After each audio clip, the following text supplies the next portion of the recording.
Utah is experiencing one of its best winters in 20 years, with January ending at 200% above average precipitation levels.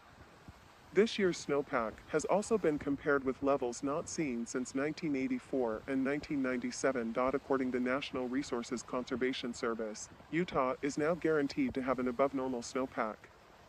Every additional inch of snow that falls between now and when melting starts further adds to that, and with it, more potential for runoff that will be used to fill reservoirs. In the southwestern part of the state, snowpack is currently listed at 185% above average, though that will likely change with the onset of a new storm system passing through the state Tuesday night and later on this week. This is our opportunity year, Candice Hasenyag, director of the Division of Water Resources, said in a statement issued Tuesday. In order to take full advantage of our plentiful snowpack, we must continue to use our water wisely.